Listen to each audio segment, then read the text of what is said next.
On tap in today's edition of the Red Sox Rundown, Trevor Story opts into his contract. We're going to get into all the details around that. The Red Sox made a few more roster decisions yesterday as well. And what the hell is up with Triston Casas? We are going to talk about all of that in today's edition of the Red Sox Rundown. Everything you need to know about all the moves that happened yesterday. But before we do that, don't miss out. If the Red Sox make a move, if news breaks, I will cover it on our Instagram. It's at the Red Sox Rundown. This link will also be down below in the comments and description of today's video. I'm going to make a deal. I will shout out the next 10 followers on a future video. So just go down there, click that link, and if you have not already followed us on Instagram, go do it right now, and we will get you going already. All right. First big story on the day. Trevor Story, yesterday, officially opted in to the last 2 years of the deal. This happened at the worst possible time in the middle of the NFL trade deadline, so I was already I was live on our main chat sports channel. That's why I didn't get the news out until this morning, but nonetheless, Trevor Story officially opts in to the last 2 years of his deal. I didn't know, and a lot of us didn't know. There was a feeling that he was going to opt in, but that was never set in stone. I thought he was going to opt in because we didn't hear anything. Like with Bregman, we had heard 10, 15, 20 times that he was expected to opt out of his deal. We did not hear a single thing around Trevor Story until yesterday. Here's what MassLive had to say. Here's all the details coming via MassLive. It said, Story initially signed a 6-year, $140 million contract with the Red Sox in March of 2022. The deal allowed him to opt out and become a free agent after the 2025 season. If he had chosen to opt out, the Red Sox could have voided the opt-out by adding one extra year and $20 million to the deal for 2028. Instead, he will remain with Boston for at least the next 2 seasons, earning $25 million each year. He has a $25 million team option and a $5 million buyout for 2028. I don't think you need me to tell you this, but I'm going to say it anyway. This is really, really good news. Like Trevor Story being back, Trevor Story opting into his deal when you already have so much uncertainty around your 2026 roster is a good thing. And the fact that you've got him locked down for at least the next 2 years is also a good thing. Look, the first few years of his deal were not good. He was very unlucky when it came to injuries. He didn't produce when he was on the field. I mean, he did. He showed 2024. He showed really great flashes before he got hurt, but really it was the injuries that came down to it. But when he played a full season, he looked good. 263 averages, 741 OPS, 25 home runs, which led the Red Sox. 96 RBIs, and OPS plus a 104. Like, he showed that, he was worth the money. He did. And that's a great thing. Because, again, I think a lot of us do actually feel bad for him. We were very excited in 2022 when they signed him to that mega deal after Xander Bogaerts left. And the first 3 seasons have just been a massive disappointment because he was never healthy. And I do also want to say, and I'll eat a little bit of crow because I think we all crapped on him in May. I tweeted multiple times, DFA Trevor Story. We all did. No one can act like they didn't want Trevor Story DFA'd at some point, because we all did. But after that, this comes via Tyler Milliken. He absolutely took off.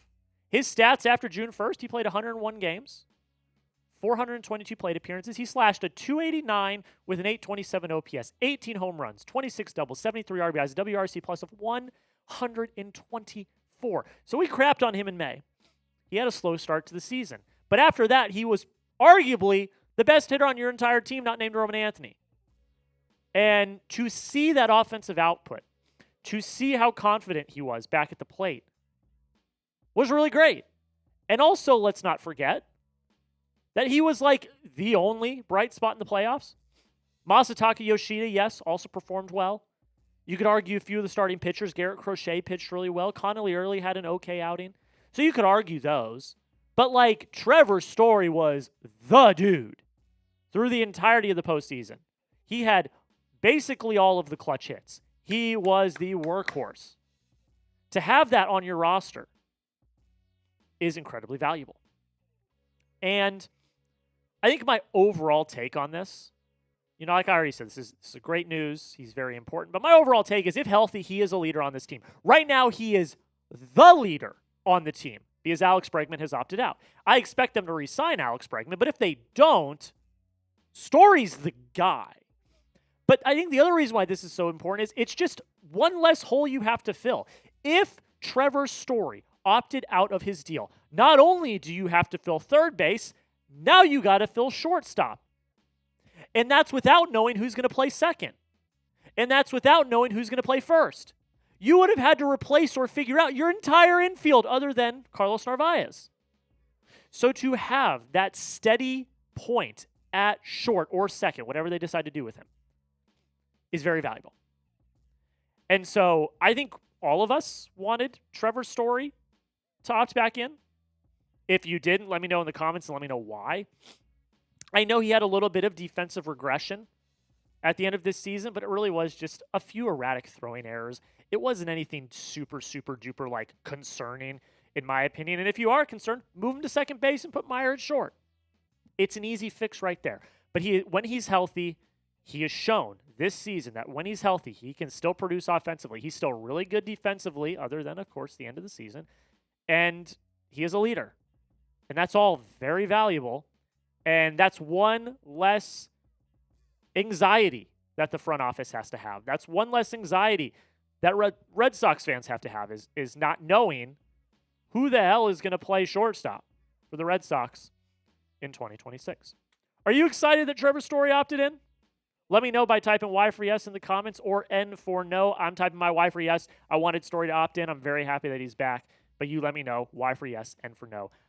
I want to hear your thoughts down below in the comments section. Next up on the show, the Red Sox made some big contract decisions on Jarren Duran and Liam Hendriks yesterday as well. The Jarren Duran one was a little bit of a surprise. When this hit my feed right as we were pushing live on our main chat sports coverage of the NFL trade deadline, I was like, what's going on? But yeah, the Red Sox yesterday, if you missed it, signed Jarren Duran to a one-year contract for the 2026 season. Now, I know you're all asking me, Jack, what does this mean? And at first, I was confused as well. As we know, they signed Duran to a contract to avoid arbitration last year, which came with a team option after this year. And what would have happened is if the Red Sox did not pick up that option, they would have gone back to arbitration with Jarren Duran. So I do want to make this clear. Jarren Duran is not going to, they have him under team control, I think, for 3 more seasons, or 2 or 3 more seasons. So even if they had declined his option, he still would have been on the team. He just would have gone back to arbitration. But the Red Sox ended up basically revising the contract. So they, I guess, technically opted out, did not take the option that they had on that last contract they signed him last offseason, and revised it and signed him to a new deal. Ari Alexander, who is just joining the Red Sox fray, real quick, aside. Ari is the first person I ever shadowed when I got into broadcast journalism when he worked in Tucson, Arizona. Now he's covering the Sox. So make sure you guys go give him a follow. Make sure you welcome him into Red Sox Nation. He's an awesome dude. I'm so excited that he's covering the Sox. So it's going to be a lot of fun. But he had the breakdown yesterday. And this is what it is. So they reached a deal to avoid arbitration, which basically means that they did not take the option. The club did not take the option on the deal they signed last year. This is what Duran is going to get. He gets a $100,000 buyout for that option for 2026, I would assume.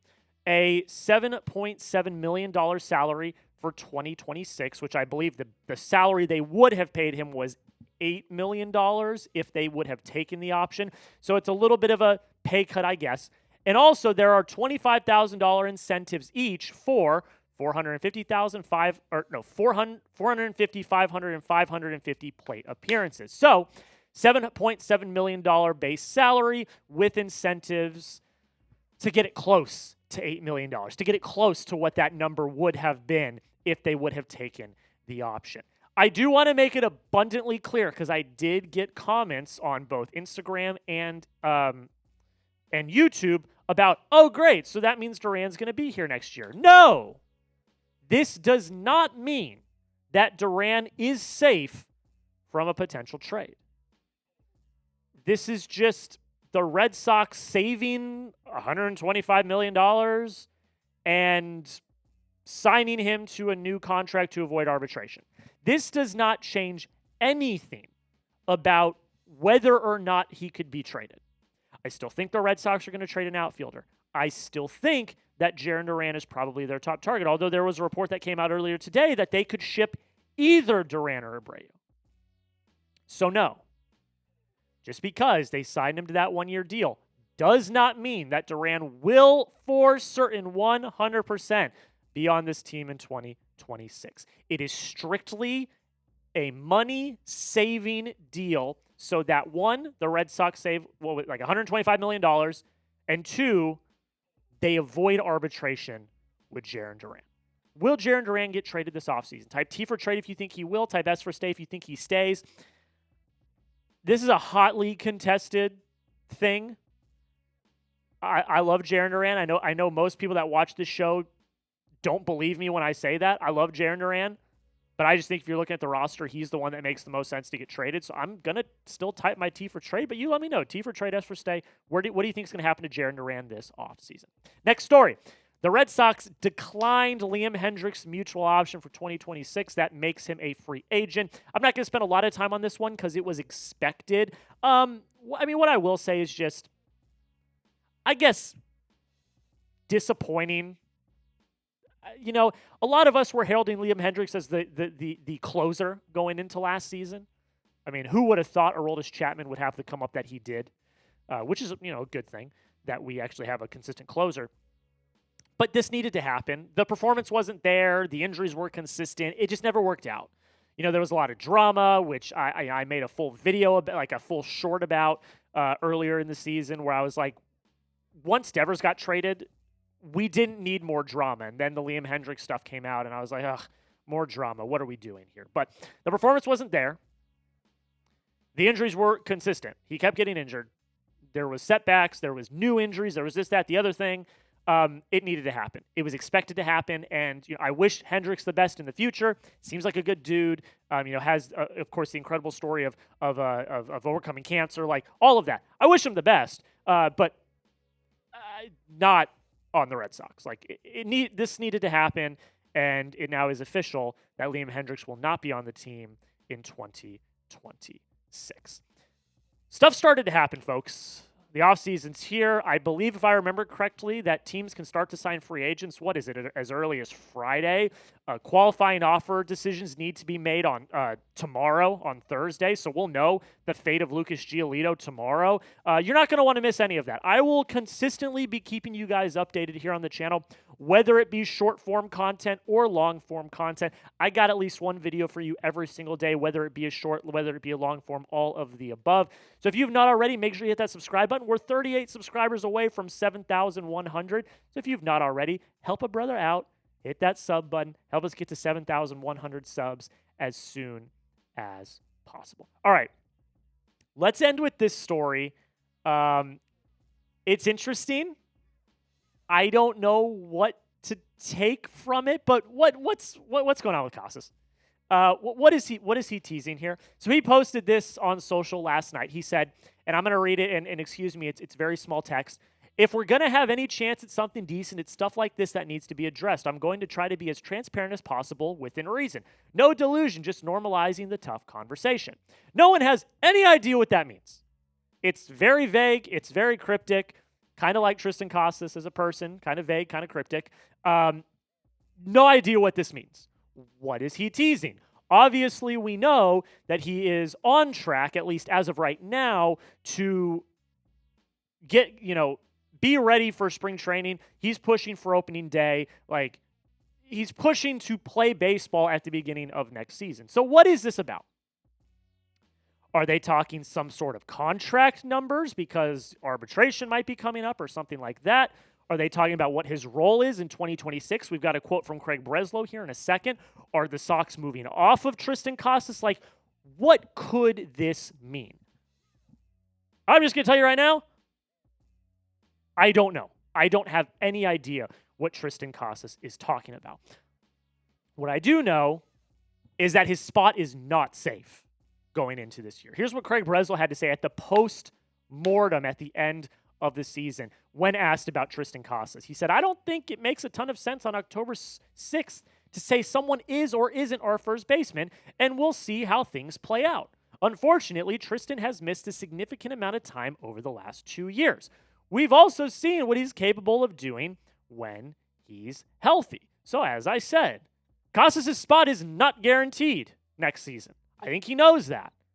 That's probably what he's talking about, is like, we need to have a conversation about what you see my future being and figure out what I need to do to get back to a spot where I can be the starting first baseman of the Boston Red Sox." So that's what I think he's talking about.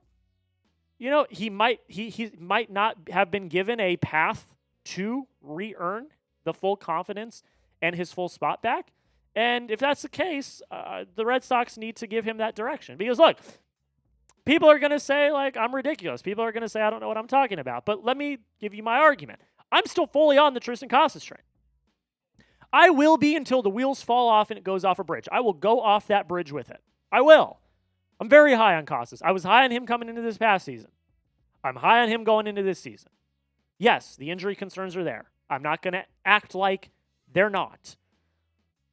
But I think people, and again, this is the same argument I have with the Alex Bregman, the people that don't want Alex Bregman back on the team, is people are so quick to dismiss based on one bad month. They did that with Alex Bregman. They talked about September and then into the playoffs. And they said, oh my God, he was so bad, I don't want him, good riddance. When they failed to remember that at the beginning of the season, he was one of the best hitters in all of baseball.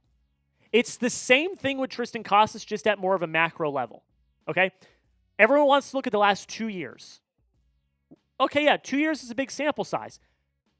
But in those 2 years, he really didn't play at all. But when you go back to his rookie year, when he played the entire time, he was great. 263 average and 856 OPS. 24 home runs, which would have been second on the team this year. 65 RBIs and a 129 OPS plus. Mind you, remember, he was a rookie. I know everyone's going to say, Jack, 24 home runs for your first baseman isn't good enough. He was a rookie. He was getting used to the big leagues. And also remember, people are quick to forget, he was a Rookie of the Year finalist. He finished third in Rookie of the Year voting. But we want to forget that. Why? Why do we forget that? Guys, I'm sorry, I'm getting whipped up here because I am a Triston Casas defender. I am. I get having concerns about the injury history. But they're not injuries that crop up often. Like if he has consistent hamstring or quad or type injuries like that, then yeah, we've got a problem here. But one of them was an incredibly rare injury that happens on the side when you aggravate it by swinging too hard. That injury is not incredibly common. It happens. I think it probably happened to George Springer in the World Series. But that's a freak injury. And then he blows out his knee. Guys, come on. Be real for a second. Those are not common injuries. Those are freak injuries. Do we expect those types of freak injuries to happen every single season of his career? I hope not. I don't think so. Let's use our brains for a second. He's not injury plagued with some soft tissue hamstring or quad or something like that. No, these are big time freak injuries. So that's why I'm not giving up hope, because we've seen him play well. We've seen it. And I do want to just put an exclamation point on this entire thing and say, I don't want to hear about nail polish. That's the stupidest argument I've ever heard. Nail polish does not change whether or not you're a baller. Does not change whether or not you can hit a 99-mile-an-hour fastball. Does not change whether or not you can field a ground ball. It doesn't. Nail polish doesn't. It's an aesthetic thing, and he can do whatever the hell he wants. So if your argument is, oh, he wears nail polish, I don't want him on the team, you don't know ball. You don't. Because that doesn't change the performance on the field. It doesn't. It doesn't. I think that's a bad argument. So you can come into the comments and give me an actual argument, but if it's nail polish, I'm just not even going to interact with you because it's a dumb argument. It's a dumb argument. I don't want to hear it. I don't want to hear it. Give me an actual argument why you don't want Triston Casas on the team. Give me an actual argument in the comments. Do you still believe in Triston Casas? B for believe if you do, D for don't if you don't. Let me know down below in the comments. Like I said, I'm going to ride on the train until it falls off a bridge. And then when it does, and if he doesn't succeed, I'll say, all right, I was wrong. But look at, 2 years of freak injuries, and the one full healthy year, he was great. So there you go. Like, I'm going to stay on the train, but you let me know. B for believe, D for don't. Let me know down below in the comments. That's where I'm going to end it, guys. Thank you all so much for taking time to watch this video. I know we're coming out a little bit late with the news, but very busy day at the Chat Sports offices yesterday with the NFL draft and the first college football playoff rankings. So I did have to, hold off until this morning, but I still appreciate you all taking the time to watch this video. Make sure you subscribe. Like I said, tomorrow we're going to know the fate of Lucas Giolito, whether or not he gets the qualifying offer. And I believe on Friday, if I know the dates correctly, the Red Sox could start signing free agents if they wanted to. So don't miss out. Hit that subscribe button. We're going to have you covered all offseason long with the latest and greatest around the Boston Red Sox. Until next time, go Sox.